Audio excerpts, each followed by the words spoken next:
जय हिंद। आपके समक्ष आज का वीडियो एक और स्कॉलरशिप को लेकर सभी इसको भर सकते हैं, इस चीज़ का ध्यान रखिएगा। बहुत इसकी तारीख बढ़ाई गई और फिर इसकी तारीख एक महीना और बढ़ा दी गई है इस फेलोशिप की। मई तक अर्थात 30 मई तक आप इस स्कॉलरशिप को भर सकते हैं। National scholarship test for youth 2020 junior और सीनियर दो कैटेगरी में ये फेलोशिप है।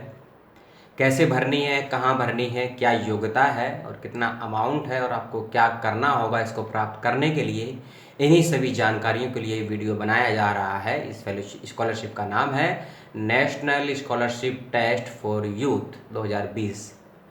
तो शुरू करने वाले हैं आज का वीडियो को पूरा देखिएगा और चैनल को सब्सक्राइब करे बिना मत जाइएगा। और वीडियो यदि ज्ञानवर्धक लगे, आपको तार्किक लगे और आपके फ़ायदेमंद हो तो वीडियो को शेयर करें और अपने दोस्तों को इसको देखने के लिए ज़रूर कहें। तो शुरू करते हैं आज का वीडियो। जय हिंद साथियों, आपका भाई देशद्रोही आपके समक्ष लेकर आया है एक और स्कॉलरशिप। तो इसके बारे में जानते हैं। जो महत्वपूर्ण जानकारियां हैं वो वीडियो में आपको दे दी जाएंगी और जो जानकारियां लिखित रूप में देनी चाहिए वो डिस्क्रिप्शन बॉक्स में आपको मिल जाएंगी। कुछ ज़रूरी लिंक्स, कुछ ज़रूरी वेबसाइट्स, कुछ ईमेल, कुछ फ़ोन नंबर आपको डिस्क्रिप्शन बॉक्स में दे दिए जाएंगे। तो शुरू करते हैं ये वीडियो और इस स्कॉलरशिप के बारे में। दो कैटेगरी में ये स्कॉलरशिप आपको दी जाएगी, जूनियर और सीनियर कैटेगरी से। आपको एक एंट्रेंस टेस्ट देना होगा। जी हाँ, आपने सही सुना, आपको एक कॉमन एंट्रेंस टेस्ट देना होगा और यदि आप उस एंट्रेंस टेस्ट को पास कर लेते हैं, जो इसकी कम से कम योग्यता या कम से कम पैरामीटर्स रखे गए हैं उसको क्वालिफाई कर लेते हैं, तो आपको यह स्कॉलरशिप प्राप्त हो जाएगी। इस बात को समझ लीजिए। आपको केवल एक एंट्रेंस पास करना है। फिर से बता देता हूँ, यदि आप उस एंट्रेंस को पास कर लेते हैं तो आपको ये स्कॉलरशिप प्राप्त हो जाएगी। एंट्रेंस का पैटर्न क्या रहेगा, क्या क्वेश्चंस रहेंगे, क्या सिलेबस रहेंगे, वह सभी आपको मैं बताऊंगा। वीडियो को आगे देखना पड़ेगा। इसके लिए आपको 30 मई तक ये फेलोशिप भरनी है, कुछ लेट फीस के साथ। अगर आप 30 अप्रैल तक भर देते तो लेट फीस आपकी केवल 100 रुपये लगती है, लेकिन अब 1 मई आज से लग गई है, तो मई की 30 तारीख तक भी आप इसको भर सकते हैं। याद रखिएगा, 30 मई तक भी इसको भरा जा सकता है, कुछ लेट फीस के साथ। और कुछ इसकी एंट्रेंस की फ़ीस है, वह क्या रहेगी वह भी आपको बताया जाएगा। लेकिन सबसे पहले हम जानते हैं कि किस प्रकार का पेपर रहेगा और आपसे क्या पूछा जाएगा और क्या योग्यताएं हैं। सबसे पहले हम बात करते हैं जूनियर कैटेगरी के विषय में। जी हाँ, जूनियर कैटेगरी की जो कंडीशंस हैं, दो ही कंडीशन इसमें रखी गई हैं। इस बात का ध्यान रखिएगा कि आप जूनियर कैटेगरी में 12th पास होने चाहिए, पहली चीज़।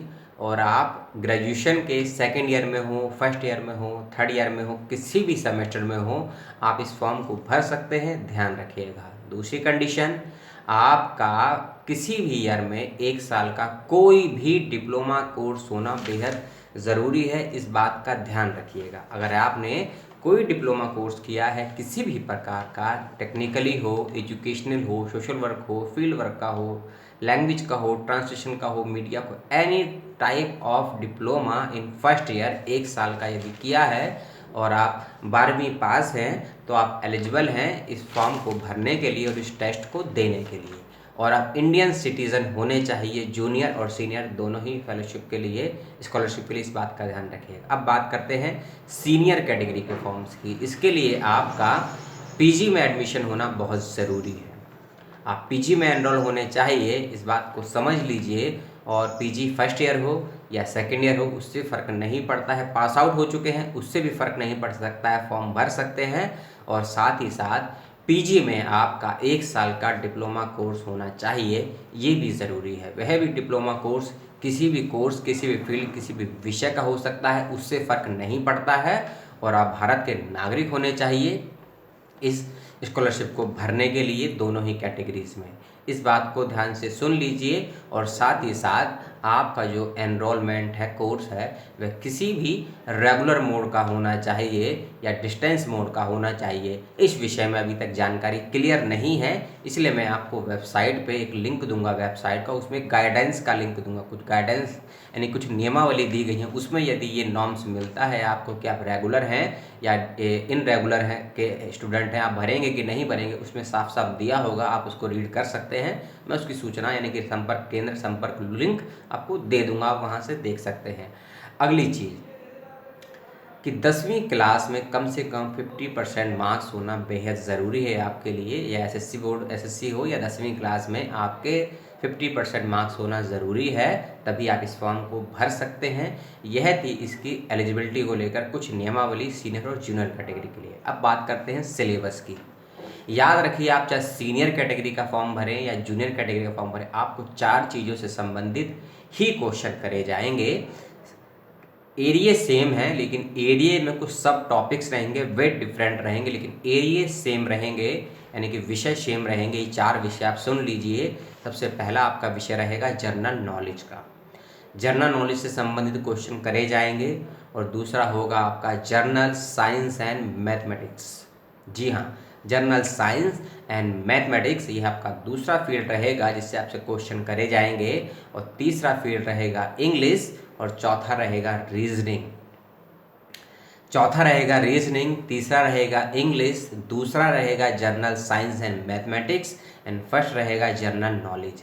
ये 4 फील्ड हैं, इनसे संबंधित क्वेश्चन करे जाएंगे सीनियर कैटेगरी में और जूनियर कैटेगरी में। इस बात का मेरे सभी व्यूअर्स ध्यान रखें और इसको ध्यान से लिख भी लें। अगली चीज़ क्वेश्चंस एंड पैटर्न्स की मैं आपको बता दूं। जो मैंने पूर्व में आपको 4 कैटेगरी बताए, उससे कितने कितने क्वेश्चन करे जाएंगे उसको आप नोट कर लीजिए। यदि आप जूनियर कैटेगरी के लिए फॉर्म भर रहे हैं तो जनरल कैटेगरी के 10 क्वेश्चन करे जाएंगे आप। यदि आप जूनियर कैटेगरी के लिए फॉर्म भर रहे हैं तो जनरल नॉलेज के आपसे 10 क्वेश्चन करे जाएंगे। रीजनिंग के 50 क्वेश्चन होंगे, हर क्वेश्चन 1 नंबर का होगा, इस बात का भी ध्यान रखिएगा। 100 क्वेश्चन आएंगे, 100 नंबर का पेपर होगा। तो मैं भी आपको बता रहा हूँ जूनियर कैटेगरी का, और जब मैं डिस्क्रिप्शन बॉक्स में एक लिंक दूंगा आपको सिलेबस का, जब आप उसको जाके खोलेंगे तो डिटेल में आपको पता लग जाएगा कि किस कैटेगरी से कितने क्वेश्चन किए जाएंगे और कितने मार्क्स के होंगे। लेकिन मोटा मोटा मैं आपको बता देता हूँ, जिससे आपको एक आइडिया मिल जाएगा पेपर के पैटर्न का। और दूसरी चीज़, जो क्वेश्चन आएंगे वो MCQ मोड में पूछे जाएंगे। MCQ मोड में क्वेश्चन होंगे, एक सवाल के 4 जवाब होंगे, आपको टिक करना है, आगे बढ़ जाना है। और जर्नल साइंस एंड मैथमेटिक्स के 25 क्वेश्चन करे जाएंगे। रीजनिंग के 50 क्वेश्चन होंगे, 50 मार्क्स के। जर्नल मैथमेटिक्स एंड साइंस के 25 क्वेश्चन होंगे, इस बात का ध्यान रखिएगा। जूनियर कैटेगरी का मैं आपको बता रहा हूँ। और अंत में जो आपकी इंग्लिश है, जनरल इंग्लिश है, उसके 15 क्वेश्चन किए जाएंगे। यानी कि आपका रीजनिंग और जनरल साइंस एंड मैथमेटिक्स का पोर्शन ही आपको इस एग्ज़ाम में क्वालिफाई के लिए बेहद ज़रूरी है, क्योंकि 75 नंबर है यहाँ से। तो यह तो मैंने आपको मोटा मोटा पैटर्न बताया जूनियर कैटेगरी का। सीनियर कैटेगरी का भी लगभग यही है, बस इंग्लिश में कुछ ज़्यादा उनके सब टॉपिक्स हैं, वही मैथमेटिक्स में है। क्या क्या सब टॉपिक्स हैं, क्या क्या और डिटेल में है, उसके लिए मैं लिंक दूंगा आपको सिलेबस का एंड एग्ज़ाम पैटर्न का, तो आपको वहाँ से जानकारियाँ डिटेल में मिल जाएंगी। यदि आप इस फॉर्म को भरना चाहते हैं तो जल्द फॉर्म भरें। अब बात कर लेते हैं फ़ीस की, रजिस्ट्रेशन फ़ीस की। यदि आप जूनियर कैटेगरी से फॉर्म भरना चाहते हैं तो आपको लेट फीस प्लस इसकी फ़ीस मिलाकर आपको 400 रुपये जमा करने होंगे ऑनलाइन मोड पे, डेबिट कार्ड से या क्रेडिट कार्ड से। इसकी जो लेट फीस है आपको 150 रुपये देनी पड़ेगी, और मूल फीस, इसकी ओरिजिनल फ़ीस 250 रुपये थी। जब हम सीनियर कैटेगरी के फॉर्म की बात करते हैं, उसकी फ़ीस की बात करते हैं, तो उसकी फ़ीस आपको 350 प्लस 150 अर्थात 500 रुपये आपको फ़ीस देनी होगी, 500। जूनियर कैटेगरी के लिए 400 रुपये है और सीनियर कैटेगरी के लिए 500 रुपये है, और 30 मई तक आपको भर देनी है। अब कुछ महत्वपूर्ण तिथियों की बात कर लेते हैं, डेट्स की बात कर लेते हैं, इंपॉर्टेंट डेट्स की, और एग्ज़ाम कब होगा और एडमिट कार्ड कब आएगा उसके बारे में बात करते हैं। लास्ट डेट जैसे कि मैंने आपको बताई 30 मई तक आप फॉर्म भर सकते हैं। 7 जून 2020 तक आपका एडमिट कार्ड आ जाएगा, आप उसको डाउनलोड कर सकते हैं। जी हाँ, 30 मई तक फॉर्म भरने की अंतिम तिथि है। सब डॉक्यूमेंट वेरिफिकेशन सब कुछ 30 मई तक कर देंगे, तो 7 जून को आप अपना एडमिट कार्ड प्राप्त कर सकते हैं, इस बात का ध्यान रखिए। और 14 जून को 7 दिनों के बाद आपकी प्रवेश परीक्षा ली जाएगी, इस बात का भी ध्यान रखिए। लॉकडाउन की वजह से परीक्षा का मीडियम ऑनलाइन होगा या ऑफलाइन होगा अभी तक ये क्लियर नहीं बताया गया है। और 14 जून को एंट्रेंस देने के बाद आपका रिजल्ट 30 जून 2030 तक आ जाएगा, इस बात का भी ध्यान रखिएगा। 7 जून को एडमिट कार्ड आएगा, 14 जून को एंट्रेंस होगा, 30 जून को आपका रिजल्ट आ जाएगा, इस बात का ध्यान रखिएगा।